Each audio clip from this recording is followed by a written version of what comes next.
Hello guys, welcome to my channel. हम देखने वाले हैं Knock at the Cabin movie की कहानी, जहां जंगल में एक केबिन में रहकर अपनी छुट्टियां एंजॉय करने दो आदमी और उनके साथ एक बच्ची आई हैं।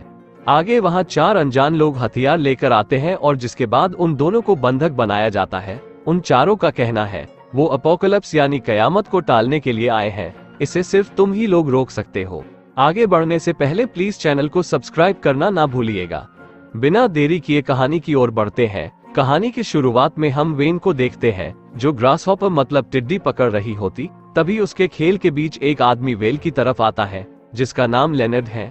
वो इस बच्ची के साथ बातचीत करने लगता है। पहले तो वो स्ट्रेंजर से बात नहीं करती, ऐसा कहकर टालने की कोशिश करती है और उसके बाद दोनों एक दूसरे से अपने नाम शेयर करते हैं। लेनर्ड अपने साथ और 3 लोगों को लाया है और जिन्हें देख वेल अब उनके यहाँ आने की वजह पूछती है।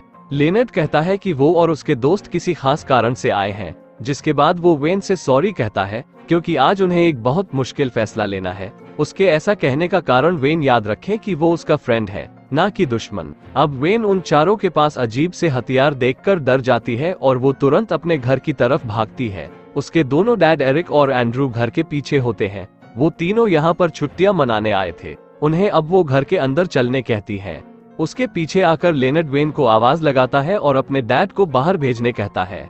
वो उन्हें बाहर आए लोगों के बारे में बताती है। अब लेनर्ड और बाकी तीनों घर के दरवाजे पे आ चुके थे। वो उन्हें आवाज दिए डोर ओपन करने के लिए कहते हैं। उन्हें एरिक और एंड्रू यहाँ से जाने को कहते हैं, लेकिन लेनर्ड कहता है कि उन्हें बात करनी होगी क्योंकि उनके पास बाकी कोई रास्ता नहीं है। अंदर वो सभी डोर और खिड़कियां बंद करते हैं और पुलिस को कॉल करने लगते, मगर उनका फोन डिस्कनेक्ट हो चुका है।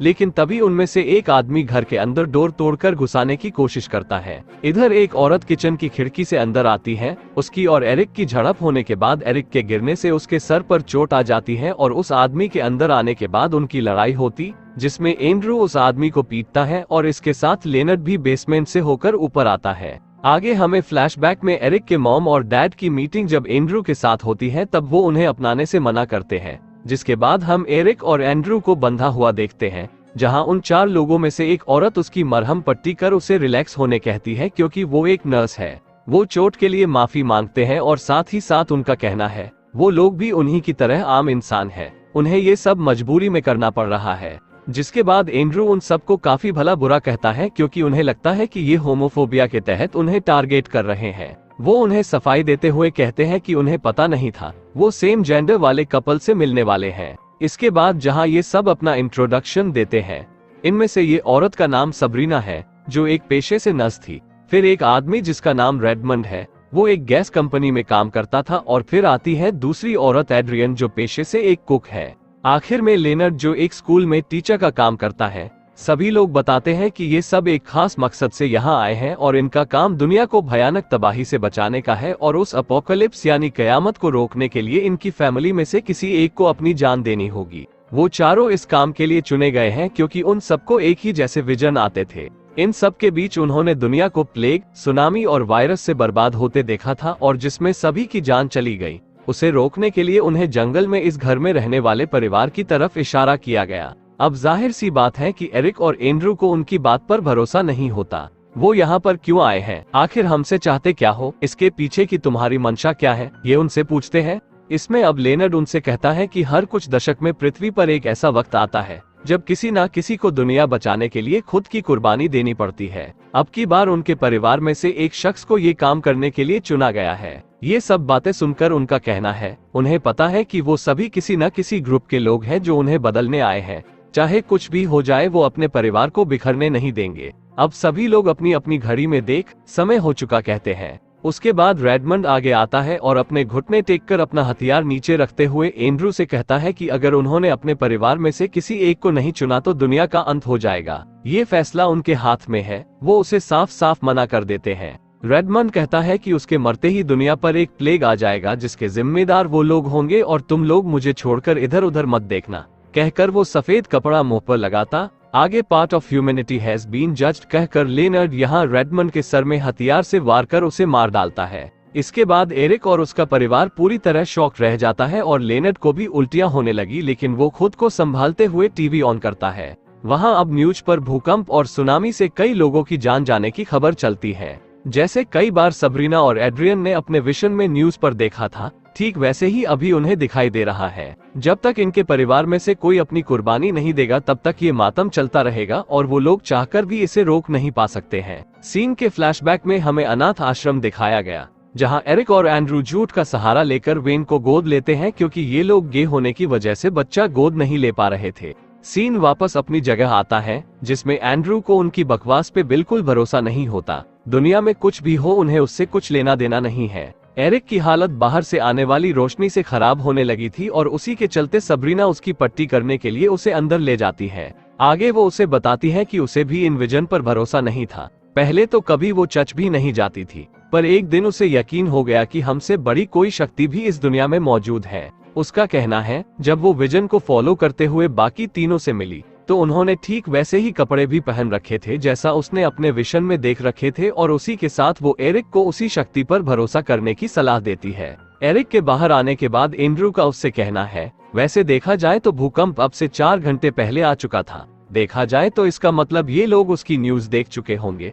मतलब ऐसा है कि इस बात का ये लोग अब फायदा उठा रहे हैं ताकि हमें मैनिपुलेट किया जाए, और इससे साफ होता है हमें अब इनकी बातों पर बिल्कुल भी यकीन नहीं करना चाहिए। इसी बीच वेन अब वहां से भागकर छुप जाती है, मगर लेनर्ड उसे फिर से घर में लाता है। अचानक अब एंड्रू को एक पुराना किस्सा याद आता है, जहां उन पर किसी ने बार में हमला किया था, और उसे याद करते हुए कहता है, वो और कोई नहीं बल्कि रेडमंड था। इसके बाद एंड्रू को पूरा यकीन हो चला है, उन्हें जानबूझकर टारगेट किया जा रहा है। ये सुनकर लेनर्ड और बाकी लोग हक्के बके हो जाते हैं। उसका कहना है कि रेडमंड उसका असली नाम नहीं है। वो लेनर्ड को उसकी आईडी मांगता है, लेकिन लेनर्ड उसको शांत करने की कोशिश कर कहता है, उनके पास्ट का अभी यहाँ कोई लेना देना नहीं, वो सिर्फ इंसानियत को बचाने के लिए यहाँ आए हैं। उसकी इस बात पर एंड्रू उससे कहता है, अगर वो लोग यहाँ इंसानियत को बचाने आए भी हैं, फिर भी उनके परिवार वाले उनकी कोई मदद नहीं कर सकते। अब लेनर्ड उसे अपने स्टूडेंट्स की तस्वीर दिखाकर कहता है कि अगर आज उन्होंने ये मुश्किल फैसला नहीं लिया तो कल बहुत से लोग मारे जाएंगे।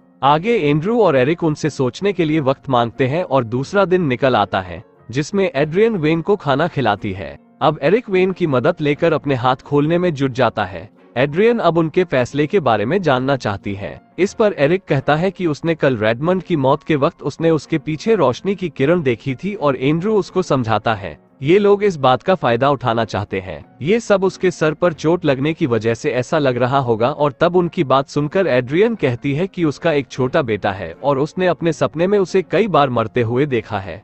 लेकिन एंड्रू अभी भी परिवार की कुर्बानी देने से मना कर देता है, और इस बार एड्रियन आगे आती है। उसके भी सफेद कपड़ा पहनने पर part of humanity has been judged कहकर लेनर्ड उसे भी मार डालता है। उसके बॉडी को अलग रूम में रखने के बाद लेनर्ड फिर से न्यूज ऑन करता है, और इस बार X9 नाम के वायरस से कई लोगों की मौत होने लगती है, और उन्हें अब लेनर्ड याद दिलाता है कि उनकी वजह से अब हजारों लोग मारे जा रहे हैं। इसे देखकर एरिक अंदर से बिखरने लगा था, लेकिन एंड्रू उसे संभालते हुए कहने लगा, ये पागलों जैसी बातें हैं, और वायरस की बात की जाए तो दुनिया में वायरस की खबर बहुत पहले से आ रही थी। ये सब हमें रिकॉर्डेड न्यूज बता रहे हैं जिससे हम अलग हो जाएं। और अब एंड्रू की बात सुनकर एरिक खुद को संभालकर वेन को इशारा करता है। इशारा मिलते ही लेनर्ड का ध्यान भटकाने के लिए वेन जोर जोर से चिल्लाने लगी, और एरिक भी अपना हाथ खोलकर लेनर्ड से भिड़ता है।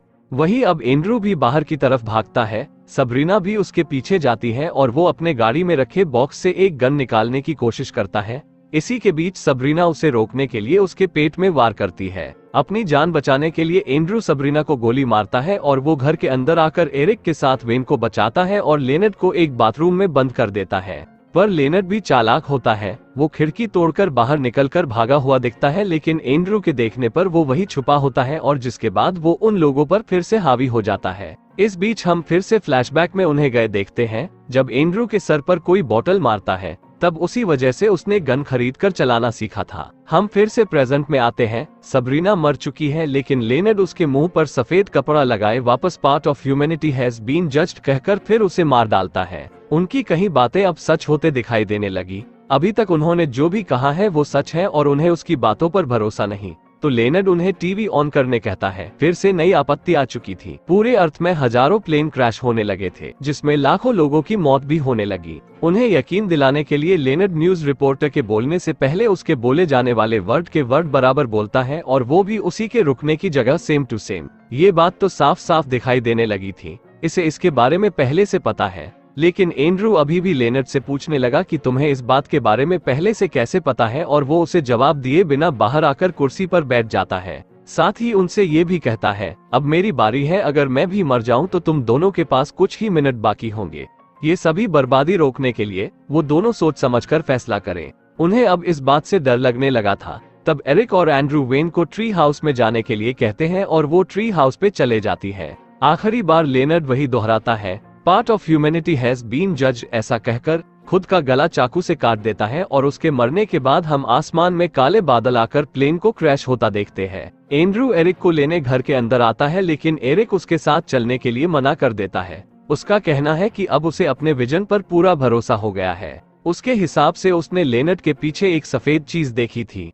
लेनर्ड, सबरीना, एड्रियन और रेडमंड, ये सभी बाइबल के अनुसार 4 हॉर्सेस ऑफ अपोकलिप्स थे और उनका यहाँ आना लिखा हुआ था, क्योंकि वो इसके पीछे उसकी आहुति से जुड़ सके। एंड्रू उसे समझाने की कोशिश करता है, मगर एरिक कहता है कि वो देख पा रहा है। आने वाले समय में एंड्रू और उनकी बेटी वेन और एरिक दोनों बहुत अच्छी जिंदगी जी रहे हैं और अब उनके खातिर उसे ये कुर्बानी देनी होगी।